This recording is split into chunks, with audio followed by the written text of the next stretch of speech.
Bonjour à tous et bienvenue dans cette nouvelle vidéo où je vais vous présenter tout ça. Bon, tout ce matériel appartient à Yanoa, présent sur le Discord, pour ceux qui le connaissent, qui est venu me déposer ces machines, soit pour de la révision, soit pour de la réparation. On en a déjà parlé un petit peu dans le live de mercredi. Là, on va voir en détail ce qu'il y a. Je vais faire au fur et à mesure, parce qu'il y en a encore derrière. J'ai pas pu tout mettre sur la table. En gros, il y a deux Amiga 1200, des modèles S-Com. Il y a 3 Amiga 500, dont un qui est suréquipé, 2 CD-TV, 2 lecteurs de disquettes qui sont assez exceptionnels parce que c'est des modèles que, visiblement, moi je ne connaissais pas et que vous non plus. En tout cas, dans le live de mercredi, beaucoup de gens m'ont dit qu'ils ne le connaissaient pas. À savoir que c'est des produits qui ont été achetés en Espagne. Ce qui explique qu'en fait, les claviers, par exemple, ici, possèdent le NIE. Je ne sais pas comment il se prononce, mais il y a le NIE. Il y a aussi un lecteur de CD pour Amiga 500 qui fonctionne avec les mêmes caddies que le CD-TV, puis plein de choses. Donc on va commencer par le premier, le 500 qui est là. Donc celui-ci est un petit peu exceptionnel, en plus d'être espagnol, puisqu'il possède une carte Mega Midget Racer, qui est donc une carte un peu comme la Ardital, je vous renvoie vers la vidéo sur la Ardital, qui possède donc un 68000 standard, plus un 6830, plus un 6882 plus une extension de mémoire. Donc c'est une carte qui est plutôt rare, surtout avec son extension. Je crois que dans le live de mercredi, une seule personne en possédait une. C'était Boris. Et lui la possède, mais sans l'extension mémoire. Donc c'est un produit américain. Je vous renvoie aussi, alors je vais voir, parce que je ne sais pas si je peux mettre un lien en plus là, vers le Big Book of Amiga Hardware pour vous expliquer un petit peu ce que c'est comme produit. Mais c'est vraiment une carte très très rare qui est normalement fonctionnel, donc tout devrait plutôt bien se passer. De toute façon, il y aura une vidéo dédiée juste pour cette carte. La carte mère est une révision 6A qui a été upgradée à 1 MO de mémoire, donc c'est quelque chose qui se fait assez couramment. On a quelques petits interrupteurs, le premier servant à additionner ou séparer la mémoire chip de la fast, enfin de la slow RAM du coup. Petit rappel, sur un Amiga révision 6A, si on rajoute les 512 kg de mémoire, on obtient 1 MO. Mais normalement, on obtient 512 kg de mémoire en chip, 512 kg de mémoire en slow. Ce n'est pas de la fast RAM sur un Amiga 500. Du coup, il y a un petit hack à faire pour additionner les 512 kg de chip et les 512 kg de slow pour faire 1 méga de chip. La chip étant la mémoire la plus importante sur un Amiga. Donc pour celui-ci, grosse révision, une vidéo complète sur cette carte avec le maximum d'infos que je vais pouvoir en tirer, si toutefois j'arrive à en tirer. Et puis on passe au suivant. On passe maintenant sur un Amiga 500 qui est bien jaune. Je ne sais pas si ça rend bien à la caméra, mais il est intégralement jauni. Contrairement à celui qu'on verra tout à l'heure, le jaune est égal partout, y compris sur les touches. Je précise qu'aucun rétro-bright n'est prévu. On garde les machines telles qu'elles sont actuellement, visuellement en tout cas. Mais là on peut voir que la coque a jauni de manière complètement régulière partout. C'est presque joli. Enfin, moi, je trouve que c'est pas dérangeant. Le clavier est bien jaune, lui aussi. Alors, c'est moi qui ai tout démonté avant la vidéo, je précise. Je les ai pas reçus comme ça. Encore une fois, on se retrouve sur une révision 6A qui a été modifiée aussi avec 1 méga de chip. Et on peut voir que pour une révision 6, elle n'a pas la même couleur que les autres. Elle est légèrement marron ocre, presque couleur bronze. Et en fait, c'est marrant parce que c'était la couleur qu'on avait pour les révisions 3 et 5. Donc est-ce que c'est une révision spéciale? Vu que c'est du matériel qui vient d'Espagne et qu'apparemment on n'avait pas le même matériel, c'est une question qui se pose. Si vous avez la réponse, bien évidemment, je vous laisserai la mettre dans les commentaires. En tout cas, normalement, celui-ci est fonctionnel, donc ce ne sera qu'une simple révision. Voici le troisième Amiga 500. Alors, il y avait un autre Amiga de poser dessus. Donc en fait, cette partie-là a été protégée et celle-ci a complètement jauni. On voit bien la démarcation. Encore une fois, pour l'instant, il n'est pas prévu de faire un rétro-bright, donc il restera comme il est. Celui-ci par contre est une version anglo-saxonne, c'est-à-dire qu'on a un modèle QWERTY sans le NIE et le CCDI. D'ailleurs c'est marrant que le CCDI ne soit pas présent sur les claviers français de manière standard. Donc à l'intérieur, encore une fois un clavier. Alors celui-ci c'est un petit peu particulier.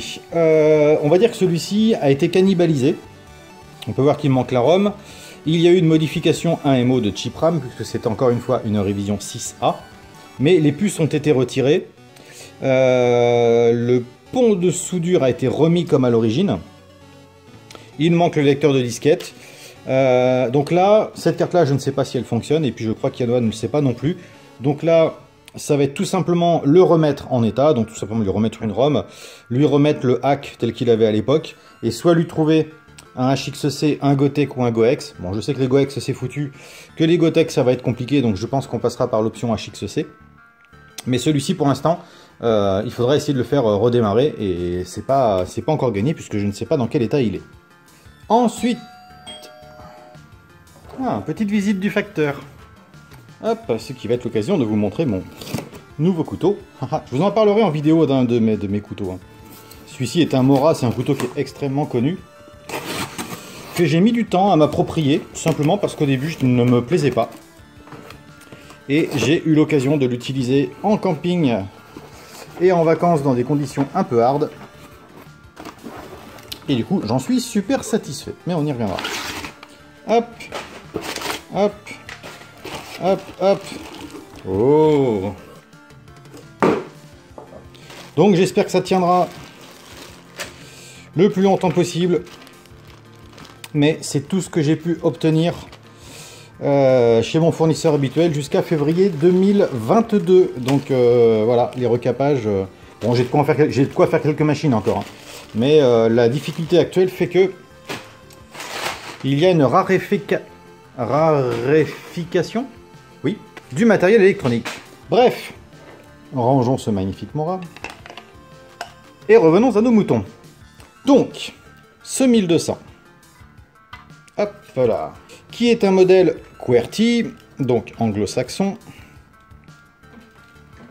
Il était équipé d'un anti-click hardware. J'en avais parlé sur une vidéo, ça devait être un Kesako à l'époque quand j'avais essayé de trouver des trucs à faire sur YouTube.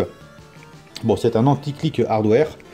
Ici, rien de particulier. Il va falloir remonter tout ça parce que tout est en vrac. Faire un recapage bien évidemment. Les condensateurs n'ont pas coulé, par contre attention, c'est une révision 1D4 de chez Escom, c'est-à-dire les derniers modèles assemblés. Ce que m'a fait remarquer d'ailleurs Yanoa, il faudra que je vois aussi, puis on en parlera peut-être en live, c'est que les processeurs 68020 sont des 68020 EC, donc modèle Eco. Voilà, c'est du modèle bas de gamme. Les RAM ne sont pas les mêmes, bref sur les 1D4 Escom, on a quelques différences. Et malheureusement sur cela, il faut vérifier très souvent que les composants soient bien soudés au bon endroit et surtout qu'ils soient soudés comme il faut. Des fois il n'y a qu'une patte de soudé, il en manque une ou il manque un composant. C'est pas, ça m'est déjà arrivé plusieurs fois. Celui-ci donc restauration pour le remettre comme un Amiga 1200 stock, donc d'origine, pas de modification. Je précise donc que la plupart des machines qui sont là, donc il y a de 3500, donc l'idée c'est d'en faire un mise à jour, donc vraiment boosté, un entièrement d'origine. Pour les 1200, il en faut un entièrement d'origine et le prochain qu'on va voir qui lui sera amélioré. Et pour les CDTV, on en parlera après. Petit café, hop. Ah, c'est vrai que c'est une tasse pour gaucher. Hop, là. Je n'ai jamais de parti pris, vous le savez bien. Donc, troisième Amiga 1200. Encore une fois, un modèle d'Escom. Alors là, on peut voir qu'il y a eu... vous allez voir que c'est un peu le chantier. Je vais enlever le clavier tout de suite. Alors, je ne sais pas pourquoi des touches ont été repeintes. On est encore une fois sur un clavier espagnol. Alors, à l'intérieur, on va retrouver une carte compact flash de 4 Go. On va retrouver un ventilateur qui, normalement, était fixé ici. Je vous expliquerai pourquoi après. On a un système clock port. Alors, j'ai pas trop compris. On a une sonde de température qui va avec. Celui-ci, c'est recapage intégral, remplacement de ce gros ventilo ultra bruyant par un Octa beaucoup plus silencieux, amélioration du refroidissement. Ça, bien sûr, il y aura une vidéo dédiée à ça. Parce que là, il y a quand même un petit peu de boulot. Et il y aura quelques options dedans à mettre qui seront assez intéressantes. Ensuite, on se retrouve donc avec les CDTV. Le premier que vous voyez là, alors un des deux est fonctionnel, l'autre ne l'est pas. Alors, il y en a un, déjà, je sais pourquoi il ne fonctionne pas. Par contre, j'ai un peu peur pour le deuxième. Je n'y ai pas touché, c'est en enlevant le capot que je m'en suis rendu compte. Et en regardant un petit peu la vidéo avant de la préparer. Donc on va voir ça. Première chose, il a été fait une modification ici pour donc récupérer les DB9. Il faut savoir que le CDTV n'a pas de port DB9 d'origine. On doit avoir un clavier et une souris qui sont spécifiques à cette machine. Donc là, on peut au moins mettre une souris et un joystick en DB9. Pour le clavier, je vous renverrai plutôt vers la vidéo de Roderick qui a modifié un clavier d'Amiga 2000, 3000 ou 4000, je sais plus, pour... D'ailleurs non, il ne l'a pas modifié, il a fabriqué un adaptateur pour pouvoir brancher un clavier d'un autre Amiga sur un CD-TV. Donc moi ce qui m'embête un petit peu, c'est ici. Alors je vous montre sur la photo. Voilà, concrètement, ici on a un composant qui est introuvable, et là je vois qu'il est ouvert. Alors je vais le débrancher, ça va être plus simple. Hop. Ce sera plus facile d'accès. Voilà, le petit composant. Tac. Donc ça, c'est pas cool du tout. C'est une partie qui va gérer l'affichage de l'heure et de l'avancée du CD en façade. Et c'est une pièce visiblement qui n'existe plus. Donc, ou alors qui est très compliquée à trouver. Mais on en a beaucoup discuté avec Greg, puisque lui en a un qui est défectueux. Et malheureusement, pas moyen d'en trouver. Donc ce CD-TV, on tentera de faire déjà un redémarrage. Et celui qui fonctionnera à des deux sera celui qui sera réparé. Et l'autre malheureusement servira à réparer le premier. Hop, je mets ça de côté pour pas le perdre. Et voici le deuxième. Configuration toute d'origine, donc pas de modification au niveau du DB9. Bon lui j'ai trouvé la panne au premier regard. Je vous laisse regarder les photos. Alors j'espère que ce sera simple de trouver les composants qui ont pété. Heureusement j'ai le service manuel en bouquin, donc je vais pouvoir chercher quel composant c'est. Mais c'est sûr qu'avec l'alimentation, si je ne dis pas de bêtises, c'est le 5 volts qui passe là. Donc j'espère que ça n'a pas tout cramé, mais là on peut voir que le composant est pété en deux. Voilà.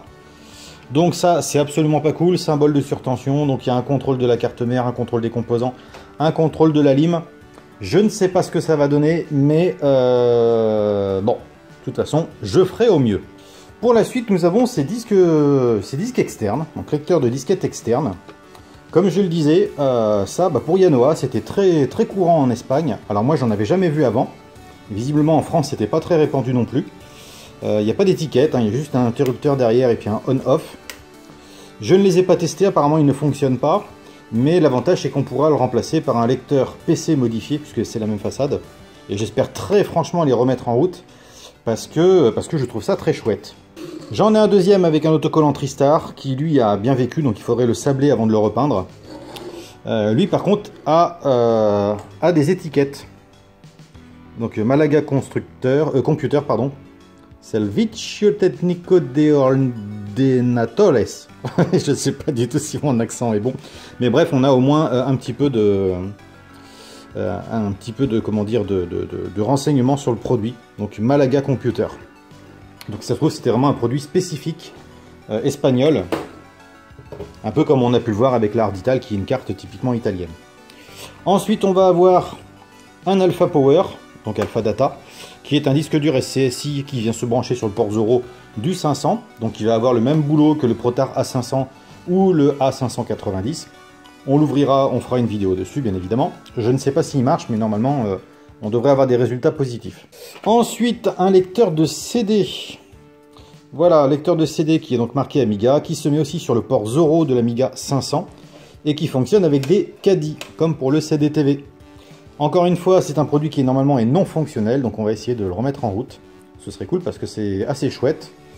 Et voilà, j'espère qu'on pourra en faire quelque chose. Ensuite, ceci, alors là je ne connais pas du tout parce que ce n'est pas mon domaine. C'est donc un truc de digital création. RGB converteur, donc voilà, alors apparemment c'est pour les gens qui font du montage vidéo. Donc ceux qui font du montage vidéo, je pense qu'ils pourront me dire ce que c'est. Est-ce que je peux faire un petit zoom sur les spécificités? Oui, voilà, je vous laisse regarder. Encore une fois, c'est Made in USA. Bon, je ne connaissais pas non plus. Voilà, vous avez les numéros de série et les références fabricants. Bon, moi je ne connais pas, je ne sais pas si ça marche. Je ne sais même pas comment je vais pouvoir le tester, donc on verra bien ce que ça va donner. Ensuite, le système EasyNet. Pour donc avoir... Alors ça c'était marrant parce que j'ai pas compris comment ça marchait au début. J'en ai une carte comme ça, une carte EasyNet, mais j'ai une prise RJ45 à brancher ici. Et là non. En fait on appuie et on vient brancher une prise RJ45. On vient la brancher par le dessus. Voilà, je connaissais pas du tout. On testera, on verra. J'espère que j'aurai une machine pour le tester par contre. Hop. Ensuite, un GBS 8200, apparemment qui ne fonctionne pas. La même version en HDMI, donc ça c'est du matériel à tester. Ça c'est ce qu'il avait fabriqué à l'époque pour pouvoir relier plusieurs disques durs et en mettra en externe. Bon bref, je crois qu'on a un peu tous tenté de faire des systèmes comme ça. Pour avoir du multidisque, bon bah là c'est plus du tout fonctionnel, hein, les soudures ont sauté. Puis ça de toute façon c'est absolument plus d'actualité, ce serait même risqué de rebrancher ça. Petit système de chez Amiga Kit pour avoir un système donc en carte SD, mais qui visiblement ne fonctionne pas. Donc là c'est très simple, ça va voler. J'aurais installé un système moi-même dessus. Ensuite, voilà ce qui équipait l'Amiga 1200. Une belle Blizzard 1260 avec son kit SCSI en dessous. Donc voilà, quand même une super belle bête. J'espère qu'elle marche. Normalement elle fonctionne. Hein. Le seul truc bien sûr, comme toutes ces machines là, c'est la fameuse diode à côté du condensateur qui est là, qui a brûlé. Ah, c'est l'aspirateur qui est chargé. Voilà, elle a brûlé, donc il faut la remplacer. J'ai déjà fait une vidéo là-dessus. On en parlera peut-être si jamais il y a à intervenir sur la carte, mais à part changer la pile, je crois qu'il n'y a rien à faire dessus. Pour terminer, on a des convertisseurs, donc un original de chez Commodore et un plus récent qui permettent tout simplement de passer du DB23 au VGA, mais il me semble que ça ne fonctionne que pour le Workbench et que ça ne prend pas en charge les jeux, à moins d'avoir un écran multisynchro, mais ça, c'est... Je dirais que maintenant c'est complètement obsolète avec les Indivision, avec tout ce qui nous arrive, hein, que ce soit les Pistorm, que ce soit tout ce qui va nous proposer le RTG ou des systèmes plus intéressants. Bon, ça reste intéressant, c'est une pièce de l'histoire Commodore, par contre ce n'est plus du tout d'actualité. Voilà, cette vidéo se termine. Vous avez vu à peu près tout ce qui va certainement générer des vidéos. Moi, je suis impatient de commencer celle sur les CDTV, vous vous en doutez bien. Mais la réflexion des 500 aussi, puisque le 500 est une machine que j'aime énormément. Et bien évidemment les 1002, mais les 1002, pour moi, je trouve que c'est beaucoup plus simple et un peu moins passionnant. Voilà, je vous remercie d'avoir regardé cette vidéo et je vous dis à très bientôt.